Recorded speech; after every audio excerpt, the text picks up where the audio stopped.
수 없습니다. 그러나 주께서 우리에게 하나님께서 그 뜻을 계시해 주시면 우리는 세상을 분별하고 하나님의 뜻대로 살아갈 수 있는 강하고 담대한 믿음을 얻을 수 있습니다.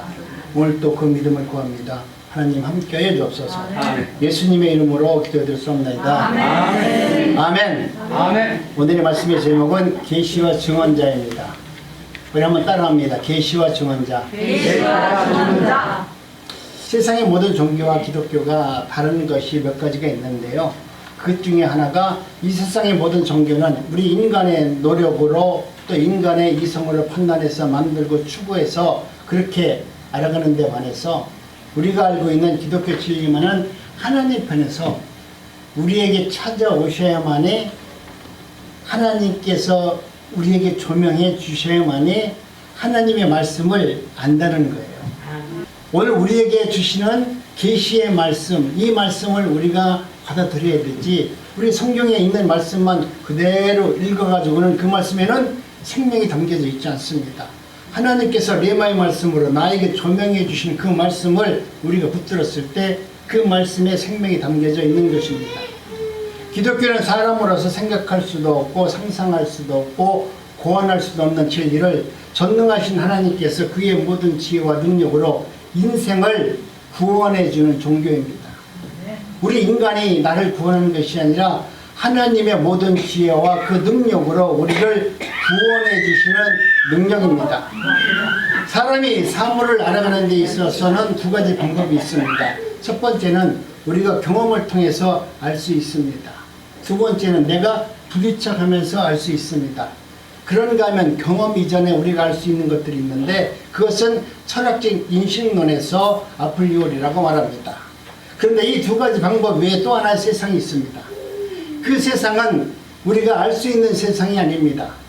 하나님의 말씀, 그 진리를 알 수 있는 유일한 방법은 바로 창조자이신 진리를 창조하신 하나님 안으로 들어갔을 때, 하나님께서 그 말씀을 우리에게 조명해 주었을 때 우리는 그 말씀을 알 수 있습니다. 그래서 그 말씀을 우리는 계시라고 말합니다. 그래서 기독교는 계시의 종교입니다. 그것을 가장 잘 표현해주고 있는 성경은 마태복음 바로 11장입니다. 오늘 예수님께서 여러분이 잘 알고 있듯이 제자들에게 이렇게 물어보십니다. 사람들이 나를 누구라 하더냐? 어떤 사람은 에레미야, 어떤 사람은 엘리야, 어떤 사람은 세례 요한이다 하더이다. 이때 예수님께서 다시 제자들에게 질문합니다. 그러면 너희들은 나와 함께 그렇게 동고동락으로 나를 따라다녔는데 너희들은 나를 누구라 하느냐? 이렇게 여쭤봤을 때 시몬 베드로가 대답을 하죠. 주는 그리스도요 살아계신 하나님의 아들이니다. 이 고백은 가장 위대한 베드로의 고백, 아니 모든 사람들의 대변에서 말씀하는 고백이 되어야만 되는 것입니다. 이 대답을 듣고 우리 예수님께서는 너무나 기뻐하셨습니다. 요한 애들 시몬아, 내가 복이 있도다. 이것을 아는 것은 혈육이 한 것이 아니다. 그것은 무슨 말이냐면 내가 지혜가 있어서 안 것이 아니고 내가 노력으로 해서 한 것이 아니라 우리 하나님께서 그렇게 알도록 깨닫게 해 주었다. 이렇게 말씀합니다. 아멘. 저도 제 생애에 있어서 예수 그리스도를 만났습니다. 여러분도 주님을 만나셨을 겁니다. 주님이 내게 찾아오셔서 나에게 임재하셔서 내 인생을 터치하니까 저는 정말로 내가 살아오는 방법에서 전혀 상상하지도 못한 방법의 세상을 나는 지금 살고 있습니다. 주님을 만나기 이전에는 저도 세상에서 잘 먹고 잘 살고 또 그렇게 모든 사람들에게 인정받으면서 살아왔던 세월이 있었습니다. 그런데 주님이 내게 어느 날 갑자기 내 말도 물어보지 않고 내 의견도 물어보지 않고 나에게 찾아오셨어요. 주님이 나에게 찾아오신 이후에 내 인생관과 내 삶과 내 가치관, 이 모든 것이 송두리째 한순간에 다 바뀌어버렸어요. 제가 언제 예수님한테 기도했습니까? 목사님 되기를 원한다고 기도했어요? 저는 예수님께 기도하면서 목사가 되게 해달라고, 목회자가 되게 해달라고 기도한 적이 단 한 번도 없어요. 그런데 우리 하나님은 나에게 찾아오셔서 당신이 원하는 방법대로 나를, 내 인생을 이끌어 가셔서 오늘 이 자리로 이끌어 놓으신 것입니다. 목사로 부름받은 이후에 하나님의 말씀이 내가 옛날에 집사로 있을 때는 아무리 성경 말씀을 읽어도 그냥 텍스트로만 읽어졌지 그 말씀에 생명이 있고 그 말씀에 구원이 있고 그 말씀에 하나님의 창조의 능력이 있는지 전혀 모르고 그냥 교회 다니면 안 다니는 것보다 낫겠지. 우리 집사람이 열심히 다니는데 그래도 어쩔 수 없이 내가 다니다 보면 저 친구가 천국 가면 나 떼어놓고 가겠어? 지가 미안하면 나도 데리고 가겠지. 어? 그런 마음으로 내가 교회에 다녔지. 그 말씀에 구원의 능력이 있고 그 말씀에 새로운 가치관이 있고 나를 세우는 하나님의 능력이 있는 줄 내가 어떻게 알았어요.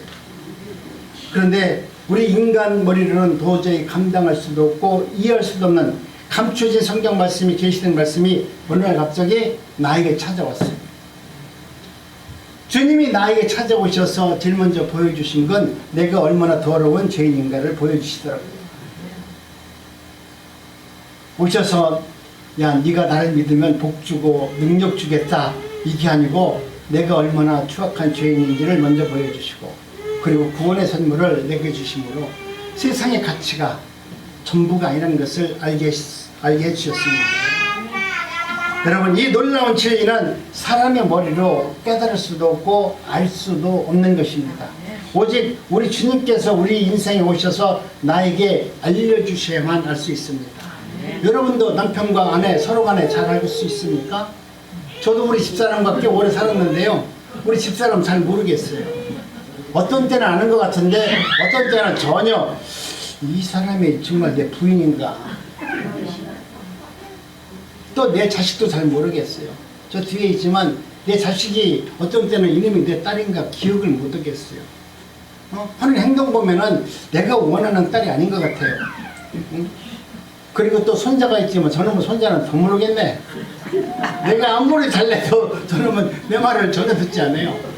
나는 알 수가 없어요. 그렇기 때문에 하물며 우리가 우리의 머리로 창조주 하나님을 안다는 것은 이것은 기적 중에 기적입니다. 오늘 그래서 기독교는 계시의 종교이다. 바울은 지금 우리에게 그것을 이야기하고 있는 겁니다. 우리를 하여금 내가 어떤 사람이었는데 내가 주님을 만나서 어떻게 변해되어 있는지 오늘 우리에게 말씀을 하고 있습니다. 여러분이 오늘 이 말씀을 들으면서 이렇게 한 사람이 하나님의 은혜 가운데 이렇게 변할 수가 있는가? 나는 바울 사도가 변한 모습을 보고 나는 내 자신이 변한 모습을 보면서 이건 하나님의 능력이 아니고서는 누구도 할 수 없는 그런 역사가 바울 사도 인생에 나타났고 부족한 종에게도 나타나 보여주셔서 오늘 하나님의 주의 복음을 증거하는 자리에 서게 된 겁니다. 그래서 오늘 또 사도 바울은 오늘 자신 스스로가 성경의 말씀을 기록해놓고 그것을 우리에게 알게 해주십니다. 11절에 보니까 뭐라고 말합니까? 형제들아 내가 너희에게 알게 하노니 너희들이 나를 잘 알고 있는데 한번 내가 말하겠다는 거예요. 내가 전하는 이 복음은 사람의 뜻으로 된 것이 아니다. 내가 배워서 전하는 말씀이 아니고 내가 공부해서 안 것이 아니다. 이것은 인간이 만들어 놓은 그런 복음이 아니고 인간이 수고 애쓰고 노력해서 도달해 놓은 경험한 그런 복음이 아니라는 것을 지금 우리에게 말씀하고 있는 것입니다.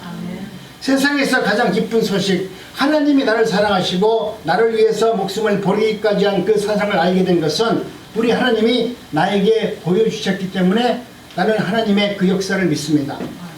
나를 위해서 엄청난 복음이 그냥 알려진 것이 아니라 오늘 계시를 통해서 사도 바울에게 나타났다라고 사도 바울은 오늘 우리들에게 말씀하고 있는 겁니다. 그래서 성경은 계시의 책이다. 하나님께서 자기를 열어 보여주셔야만이 우리가 그 말씀을 깨닫게 되고 그 말씀이 생명의 말씀이 되고 그 말씀을 통해서 하나님의 능력이 나타나므로 우리가 세상에서 당하는 모든 어려움을 능히 감당할 수 있고 능히 기뻐하면서 그 일을 향할 수 있도록 하나님은 역사하신다 이렇게 말씀합니다. 아멘. 그러므로 성경을 보지 않고 듣지 않고는 하나님을 안다는 것은 이거 매우 불가능한 것입니다. 오늘 그렇기 때문에 저와 여러분들도 하나님의 은혜 가운데 될 수 있으면 예배의 자리로 말씀을 듣는 자리로 나올 수 있는 은혜가 있기를 원합니다. 구약시대에는 선지자들에게 하나님의 말씀을 열어 보여주셨습니다. 나는 이렇게 할 것이다. 그래서 선지자들이 하나님께서 그렇게 말씀을 하시면 선지자들이 그것을 글로 써놓은 것이 바로 구약입니다. 신약에서는 사도들에게 가장 아름다운 복된 소식을 열어 보여주셨습니다. 이것이 바로 우리가 읽는 신약입니다. 그래서 사도란 말이 매우 중요한 겁니다. 그냥 다른 사람들이 계시를 받았다는 것과 사도가 계시를 받았다는 것은 너무나 다른 모습으로 다가오는 것입니다. 바울 사도는 하나님께서 만드신 이 엄청난 복음을 사람들에게 내가 배우지 않았다. 오늘 우리는 목회 현장에서 목사들이나 또 목회를 담당하는 분들도 하나님의 말씀과 복음을 증거하는데 배워서 하려고 해요. 이분이 목회 잘하니까 그분한테 가서 뭔가 기도도 배우고 그분이 갖고 있는 신학적 그 견지 철학도 배우고 이걸 배워서 하려고 그러는데 배울 수 있어요. 그러나 더 중요한 것은 배워서 하는 것이 아니라 하나님의 조명이 없으면 주의 종으로 쓰임 받지를 못하는 것이고 그런 분이 아니면 목회를 하면 안 됩니다. 하나님의 일치를 이루지 못한 사람이 내가 배워서 가르친다는 것은 하나님을 없인 여기는 것이죠. 내가 누구를 통해서 받거나 여러 사람의 의견이 취합되어서 이것이 가장 우리 인간들에게 좋은 말이다 이 말을 내가 가르치는 것이 아니라 나는 예수 그리스도로부터 직접 하나님의 말씀을 하나님의 말씀을 계시를 받았다. 그러면서 복음을 증거합니다. 왜냐하면 바울 사도에게 너는 가짜다. 하나님으로부터 말씀을 받을 자격이 네가 있느냐? 너는 사도와 말하지만 네가 사도가 된 적이 어디 있었느냐? 예수님과 3년 동안 동고동락도 하지 않았고 부활을 목격한 자도 아니고 네가 언제 이 땅에 예루살렘에서 복음을 증거할 때 너는 그 자리에 한 번도 없었는데 네가 감히 사도라고 말하느냐? 이 가짜다 이렇게 말합니다. 만약 정말 그것이 사실이었다면 당장 성경에 가장 많이 기록된 부분을 차지하고 있는 바울 사신이 모두 빠져야 됩니다. 바울 사도는 사람들에게 그러면서 나는 복음을 사람에게 받은 것이 아니다. 그러면서 증거를 댑니다. 바울의 증거를 대는데 바울은 내가 예수를 믿기 이전에 나라는 존재를 너희들이 알고 있지 않느냐? 많은 사람들이 내가 누군지 알고 있지 않느냐 이렇게 말합니다. 13절로 14절 이렇게 말합니다. 우리 한번 천천히 한번 합독해 볼까요? 시작. 내가 전에 유대교에 있을 때에 행한 일을 너희가 들었거니와 하나님의 교회를 신이 습박하여 잔해하고 내가 내 동족 중 여러 인갑자보다 유대교를 지나치게 믿어 내 조상의 유전에 대하여 더욱 열심히 있었으나 나는 유대인으로 살았다라고 말합니다. 그리고 유대교의 강신자였다라고 스스로 말합니다. 보통 열심히 일한 사람이 아니라 나는 나와 같은 나이가 비슷한 연갑자들 가운데서도 나는 최고로 열심히 나는 율법을 위해서 그렇게 공부했다라고 말합니다. 그의 스승은 가멜리엘입니다. 가멜리엘이 얼마나 훌륭한 사람이냐면 유대교에서 가장 지혜 있는 사람이 누굽니까? 물어보면 솔로몬이고 두 번째가 가멜리엘이라고 말합니다. 저는 다니엘이나 요셉 이런 사람이 지혜자인 줄 알았는데 가멜리엘이라는 사람이 솔로몬 다음으로 가는 지혜자라고 말합니다. 유대교의 전승입니다. 당시 가멜리엘의 제자가 되었다는 것은 엄청난 특권이에요. 지금 우리가 알고 있는 옥스퍼드 대학, 허버드 대학 이렇게 졸업했던 것과도 차원이 다른 것입니다. 가멜리엘은 제도 교육을 몇 사람만 지원해서 그 사람들에게 평생 그들을 가르쳤습니다. 교육에 있어만큼은 비교할 수 없는 대스승이 되었습니다. 그런데 그 중에서도 자신이 가장 열심히 믿는 학도였다 이렇게 말합니다. 그래서 바울 사도는 내가 신흥 종교를 믿는 예수 그리스도를 믿어 그를 통해서 구원을 얻어진다는 이 말을 들었을 때 얼마나 기분 나빴겠어요. 아니 예수가 자신을 믿기만 하면 구원받는다고 말했는데 자신을 스스로도 구원 못하고 십자가에서 죽은 예수가 또 부활했다고 말하니까 너무나 기분 나쁜 거예요. 아니 이런 사기꾼이 어디 있냐 이 말이죠. 우리가 기다릴 메시아는 온 세상을 다스리는 승리자이지 그렇게 십자가에서 맥없이 죽는 그런 사람이 우리의 메시아라고 말한다는 것은 있을 수 없다는 것이죠. 우리가 지금도 기다리는 메시아는 모든 것을 이기고 승리하는 메시자를 기다리고 있는데 그것이 예수가 메시아라고 말하니까 지금 바울은 의분에 차서 예수님을 잡는 것입니다. 여러분, 예수를 믿는다고 하는 일에 참여했습니다. 그 투표에 참여해서 예수를 믿는 사람들을 죽이는 일에 바울 사도가 직접 가담했습니다. 투표만 하는 것이 아니라 예수 믿는 사람들을 잡는 일에 협조하면서 그는 정말로 예수가 싫었습니다. 예수를 믿는 사람들이 너무나 싫었습니다. 그들이 말하는 이야기를 들으면 너무나 허무맹랑한 이야기를 하고 있기 때문에 도저히 그들의 말하는 복음을, 그들이 말하는 예수를 믿을 수가 없습니다. 그래서 첫 순교자 스데반이 순교할 때 스데반의 옷을 그 팔에 걸치고 죽는 것이 마땅히 여겼다고 생각하면서 그런 일을 스스로 앞서서 행한 사람이었습니다. 여러분, 오늘 우리 인생에서 지금 이 바울이 우리에게 보여준 것이 무엇이냐 이거죠.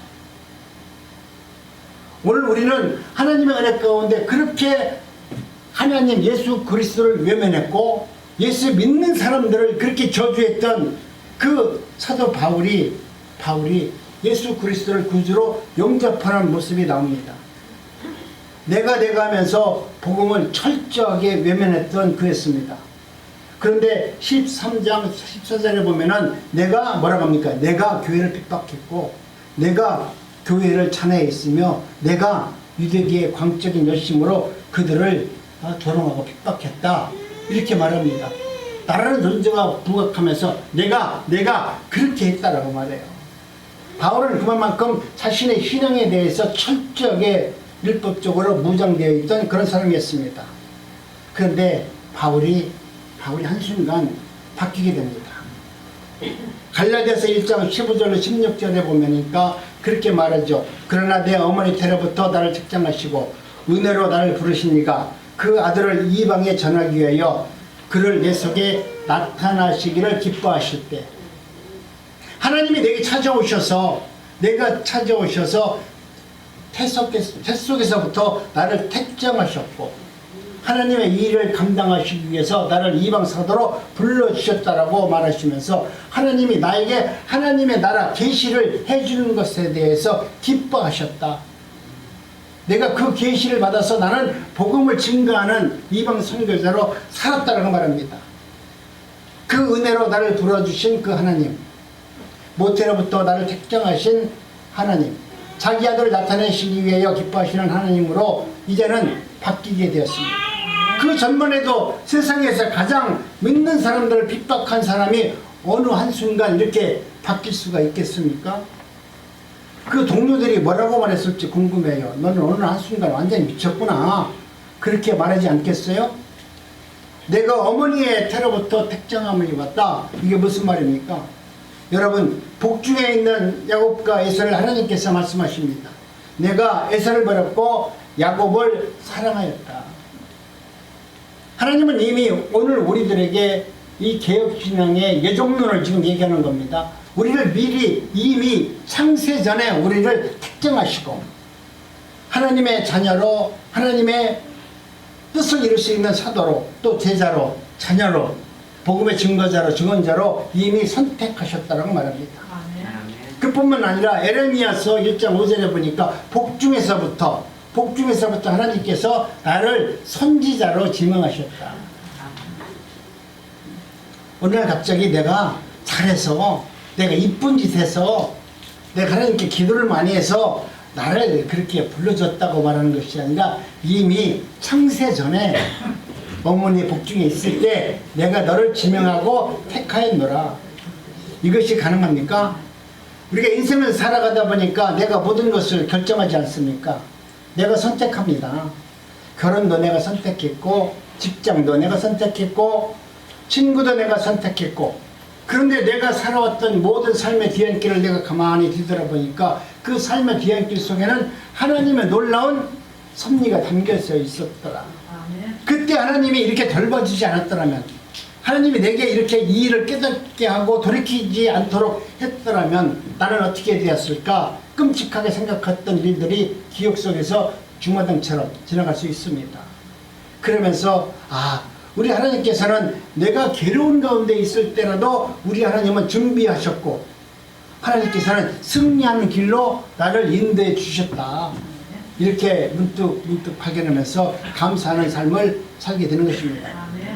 사랑하는 여러분, 난곡중앙교회와 세운공동체가 여기까지 온 것을 한번 여러분들도 한번 생각해 보세요. 목사가 무슨 능력이 있습니까? 저는 능력이 하나도 없어요.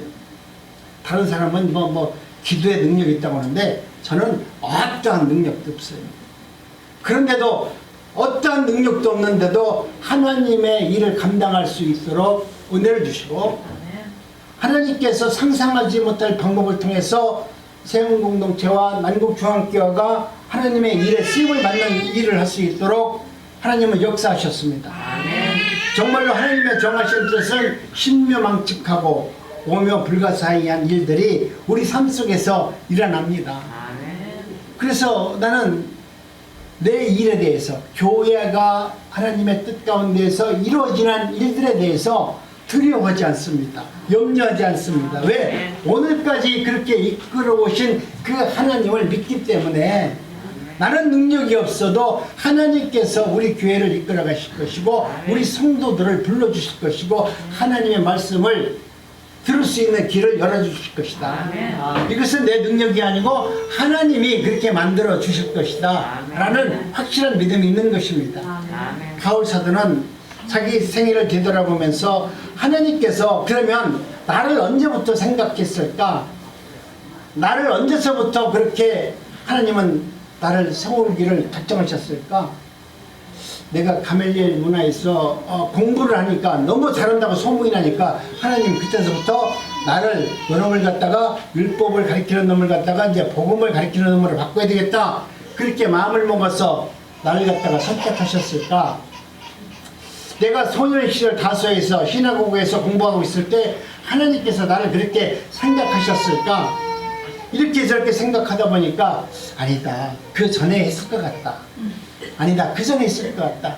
그러다 바울 사도가 결국 무슨 말씀을 하냐면 오 하나님께서 복중에서부터 나를 택하시고 나를 사랑하셨습니다. 이런 고백을 하는 것입니다. 여러분 어쩌다가 눈이 맞아서 나를 지명하고 택하시고 사랑한 것이 아니에요. 어쩌다 마주친 그 사람이 나를 갖다가 내 마음을 벌렁하게 만들었다는 것이 아닙니다. 하나님의 사랑이 먼저 우리의 마음속에 있었기 때문에 하나님의 사랑이 먼저 우리에게 임하였기 때문에 그런 것입니다. 내가 출생하기 전부터 하나님께서는 나를 향한 여러분들을 향한 원대한 계획이 있습니다. 오늘 하나님이 나를 부르셨고 나를 지명하셨고 나를 하나님의 백성으로 불러주셨는데 이것은 시시하게 불러주신 것이 아니라 여러분을 향한 원대한 계획이 있습니다. 이 말씀 이것이 믿어질 수 있기를 바랍니다. 그래서 여러분이 날마다 맞습니다. 하나님께서 나를 향한 나를 통해서 이루어가고자 하는 그런 일들이 분명히 있습니다. 내가 그것을 위해서 살아갈 수 있도록 하나님 내게 은혜도 주시고 또 깨달을 수 있고 부족하면 조명해 주셔서 그 일을 잘 감당할 수 있도록 이끌어 주시옵소서. 이런 기도를 하는 것입니다. 날마다 내 생을 살아가면서 내 삶 속에서 하나님의 계획이 오늘도 착착착착 시작되고 있습니다. 사랑하는 여러분, 여러분이 예수를 믿는 것 여러분이 똑똑해서 믿는 것이 아닙니다. 내가 잘났다고 해서 믿어지는 것이 아닙니다. 어쩌다가 하나님의 마음에 들어서 믿어지는 것이 아닙니다. 까닭도 이유도 모르게 하나님께서 창세전부터 나를 관심 있게 바라보셨고 나를 지명하셔서 나를 사랑하셔서 오늘 하나님의 말씀을 듣는 이 자리에 여러분을 불러주신 겁니다. 아멘. 그러니 우리는 우연히 이 자리에 앉아서 예배를 드린 것이 아닙니다. 바울 사도는 그것을 뭐라고 말하냐면 그것은 하나님의 은혜였습니다. 내 어머니 때로부터 나를 책정하시고 은혜로 나를 불러주신 이가 이렇게 말씀합니다. 나는 은혜를 받을 자격이 없는데 내게는 하나님께 영광을 돌릴 수 있는 그 어떤 모습도 내게 없는데 아무런 조건 없이 우리 하나님께서 나에게 사랑의 선물을 허락해 주셨습니다. 이렇게 말합니다. 그러면서 내가 구원의 은혜를 받은 것은 바울 생애에 있어서 가장 큰 축복이고 영광이라고 말합니다. 우리 인생에서 가장 위대한 것이 뭐냐면 나 같은 죄인이 구원을 받았다는 것이에요. 그 구원을 받은 것이 여러분이 생각할 때 세상의 어떤 것과 비교하지 못한 그 구원의 능력과 은혜를 경험하면 여러분은 믿음 안에서 천국을 소유하는 것이고, 구원이 이런보다 모자라다 생각하면 그거 곤란합니다. 그 구원이 별 쓸데가 없다. 구원을 줄 바에는 뭐 10원을 주세요. 제가 목사님한테 그랬어요, 옛날 어릴 때. 그런데 여러분, 그 구원의 능력이 얼마나 위대한가를 깨달으면 그 구원의 은혜 가운데 여러분 넉넉히 세상 가운데 승리할 수 있는 은혜자가 되는 것입니다. 왜냐하면 이 바울은 예수님을 믿을 생각을 눈꼽만큼도 안 했어요. 아니, 예수를 믿는다는 생각조차도 하지 않았습니다.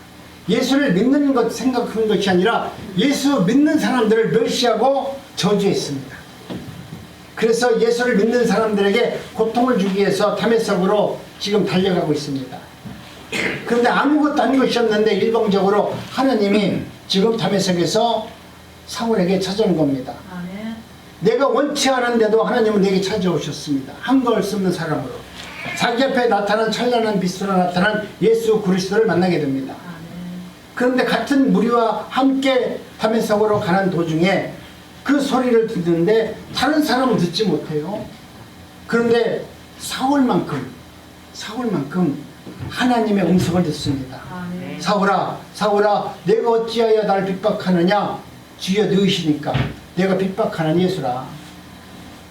여러분, 이 말씀 앞에 주님의 큰 위로가 있기를 바랍니다. 사울은 예수님을 본 적이 없잖아요. 예수님을 본 적이 없어요. 그래서 예수님을 핍박한 적도 없습니다. 그런데 예수님은 왜 나를 핍박하느냐 사울에게 이렇게 묻습니다.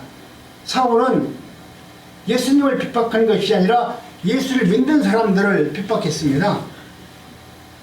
성도들이 예수님 때문에 당하는 고난, 여러분이 예수님 때문에 당하는 어떤 핍박과 조롱, 이 모든 것은 바로 우리 하나님께서 우리에게 주시는 놀라운 은혜입니다.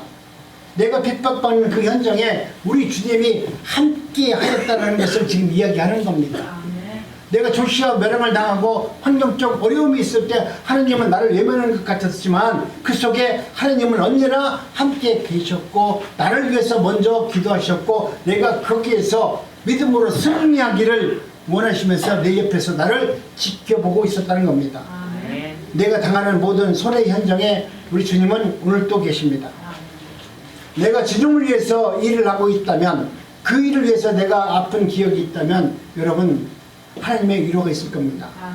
그러므로 내가 예수를 믿기 때문에 당하는 손해가 있다면 기쁨으로 그 손해를 감당하세요. 아멘. 내가 예수를 믿기 때문에 사람들에게 조롱과 멸시를 당한다면 여러분 그 조롱과 멸시를 기쁨으로 잘 감당하시기 바랍니다. 아멘. 여러분이 눈물을 흘리고 여러분이 고난 가운데 있는 것을 우리 주님은 다 아시고, 우리도 알지 못하고 누구도 알지 못하는 우리의 한숨까지도 우리 하나님께서는 일일이 다 기억해 주셔서 내 고통과 내 아픔에 앞서가면서 우리를 위로해 주는 겁니다. 바울은 예수님의 빛을 바라보면서 눈이 멀어버렸습니다. 그래서 다른 사람의 도움으로 집가라는 곳에 가서 아나니 선지자를 만나게 됩니다. 기도의 사람 아나니 선지자가 기도를 해주려고 하는 것이 아니라 그는 사울이 온다고 얘기는 들었습니다. 그런데 하나님께서 조명을 해주기를 뭐라고 말하냐면 너 앞에 이제는 사울이라는 청년이 올 것이다. 그를 위해서 기도를 해주어라. 이렇게 말을 해요. 그런데 뭐라고 말하냐면 아이고 하나님, 내가 사울이 누군지 아는데요, 그 사울은 아주 못된 놈입니다. 예수 믿는 사람들을 핍박했고요, 우리를 잡아 죽이려고 온 사람인데 내가 그에게 기도를 해주라고요? 저는 할 수 없습니다. 저는 할 수 없습니다 라고 말합니다. 그런데 주님이 말씀합니다. 아니다. 내가 이방인을 위해서 새로 세운 나의 종이니 그러니 안심하고 기도해 주어라. 그 말을 믿고 사울에게 머리를 얹고 기도했을 때 눈이 열려져서 보이게 됩니다. 사울은 정말 한 번도 생각하지 못한 놀라운 경험을 하게 됐기 때문에 나는 아무것도 한 것이었는데 하나님께서 다시 볼 수 있도록 만들어 주셨다고 말합니다. 그것은 뭐냐면 그 전에 세상의 가치관으로 예수 믿는 사람을 핍박하는 눈에서 이제는 하나님의 거룩한 은혜를 바라보는 눈으로 우리 주님께서 만들어 주셨다는 의미예요. 여러분도 여러분 눈으로 바라보는 것, 세상의 눈으로 바라보면 세상 것만 보이겠죠. 그러나 하나님이 주시는 영적인 눈으로 세상을 바라볼 수 있는 은혜가 있기를 바랍니다. 아멘. 바울 사도는 하나님 앞에 나와서 한 것이 아무것도 없습니다. 주님을 향해서 악감정 갖고 예수 믿는 사람을 핍박한 것밖에 없습니다. 그런 자기에게 찾아오셔서 은혜를 베풀어 주시고 구원의 은혜를 주신 것은 하나님의 놀라운 능력이다.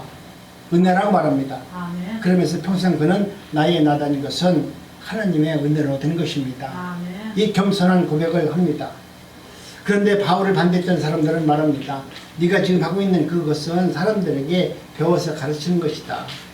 그런데 바울은 그렇지 않다. 나는 하나님께 배워서 가르치는 것이 아니라 하나님의 놀라운 은혜 가운데 나는 하나님께서 내게 그것을 깨우쳐 주시고 알게 해주셨다라고 말합니다. 아멘. 내가 아나니에게 기도를 받은 이후에 즉시 나는 3년 동안 아라비아 광야에 나가서 혼자 있었다. 그 시기에 사도 바울은 자신의 인생 가운데 예수님과 깊은 교제를 통해서 하나님이 누구이신가를 철저히 깨닫는 귀한 시간이 되었습니다. 제자들은 3년 동안 예수님을 쫓아다니면서 배웠죠. 그러나 바울은 이방 사도로 세워주기 위해서 광야에서 3년 동안 직접 예수님께서 개인 리스를 통해서 혹독한 훈련을 받게 됩니다. 그리고 나는 잠깐 동안 베드로 사도를 만났고 야고보를 만났다. 나는 누구에게 복음을 배운 것이 아니라 하나님으로부터 직접 나는 이 복음을 배웠고 그 조명을 받아서 하나님의 말씀을 대언한다고 말합니다. 그러니까 하면 바울 사도는 다메섹에서 복음을 전하다가 밤에 박해자들을 피해서 광주를 타고 도망가요. 얼마나 힘들었으면 성에서 광주를 타고 도망가서 길리아 지방에서 조용한 곳에서 14년 동안 혹독한 훈련을 받게 됩니다. 이 14년 훈련 예루살렘 성도들을 뭐라고 말합니까? 옛날에 그 참 사울이라는 사람이 있었는데 예수를 믿는다고 하고 교회를 핍박했는데 이제는 좀 바뀌어서 예수님의 말씀을 증거하는 사람으로 변화되었대. 이런 정도의 소문만 나게 되는 것입니다. 하나님께서 사랑하시는 그 모든 은혜와 그 능력은 여러분들을 향한 구원의 계획이 다 담아져 있습니다. 하나님께서 계획이 있었기 때문에 바울을 그곳으로 이끌어 주셨고 그곳에서 하나님께서 말씀하시는 그 놀라운 능력을 경험함으로 말미암아 그는 자신이 하나님의 은혜 가운데 살아갈 수 있는 종으로 부름을 받은 것입니다. 이제는 내가 다른 사람에게 배운 것이 아니라 하나님의 조명을 받아서 예수의 복음을 증거하는 자가 되었고 여러분도 하나님의 말씀을 바라보면서 하나님께 기도하면서 하나님이 주시는 그 생명의 말씀을 조명받아야 이 말씀이 내게 주신 말씀이고 이 말씀이 능력이 있다. 이 말씀을 붙들고 살게 되는 것입니다. 아멘. 인간으로 시작된 바울의 복음이라면 그것은 완전한 복음이라고 말할 수 없습니다. 사랑하는 여러분, 이 복음이 하나님으로부터 사도로부터 저와 여러분들에게 내려왔습니다. 그렇기 때문에 저와 여러분들은 감사하는 마음으로 살아가야 됩니다. 하나님께서 알려주지 않는다면은 안 알려주지 않는다면은 그 누구도 하나님이 어떤 분인가를 알 수 없습니다. 오늘 우리는 하나님의 은혜 가운데 이 복음이 오늘 저와 여러분의 삶 속에서 임재하셨고 그 말씀을 통해서 우리들이 변화받기를 원합니다. 그래서 그 말씀을 통해서 내가 하나님의 선하신 계획이 이 땅에서 이루어지기를 원하나이다. 계시의 증언자로 부름받은 성도는 어떤 환경에서도 예수 안에서 평화와 안식을 얻습니다. 내가 하나님의 은혜 가운데 정말 내가 부름을 받았고 하나님의 뜻대로 증언자로 사는 확실한 믿음이 있다면 여러분도 예수 안에서 평안과 안식을 얻는 능력자로 은혜자로 살 수 있습니다. 예수 안에서 구원의 은혜가 무엇인지 알게 되면 예수 안에서 하나님의 사랑 안에서 풍성한 은혜 가운데 살아갈 수 있도록 하나님은 역사하십니다. 계시의 증언자로 부름받은 저와 여러분에게도 바울 사도에게 전해진 이 복음이 지금 우리에게 머물러 있습니다. 이 사실이 믿어지면 내가 어떻게 예수를 믿게 되었는지 신기해서 견딜 수 없습니다. 그래서 이 복음의 증언자로, 증거자로 나설 수밖에 없습니다. 그러나 이 일이 믿어지지 않고 또 이 일이 하나님의 말씀이라고 생각되지 않는 답답한 사람들도 있을 겁니다. 주의 성령의 빛이 그에게 비춰주어서 복음의 영광이 알 수 있도록 우리가 먼저 그들을 위해서 기도하시기 바랍니다. 아멘. 내 옆에서 교회를 다니면서도 하나님의 뜻대로 행하지 못하고 살지 못하는 사람을 조롱하고 비판할 것이 아니라 어느 순간 또 하나님께서 이 바울과 같은 사울과 같은 이자도 우리 주님께서 구원해 주셔서 우리에게 알고 있는 가장 위대한 복음의 사도로 세워졌다라고 하면 지금 내 옆에서 예수를 몰라서 우리를 조롱하고 있는 그들을 위해서 기도할 수 있는 은혜자가 되기를 원합니다. 아멘. 하나님께 영광을 돌리는 인생 전기가 시작되기 위해서 우리 모두 협력해서 연약한 지체를 위해서 기도하는 우리 난국주함께 모든 성도님들이 될 수 있기를 주님의 이름으로 축복합니다. 아멘.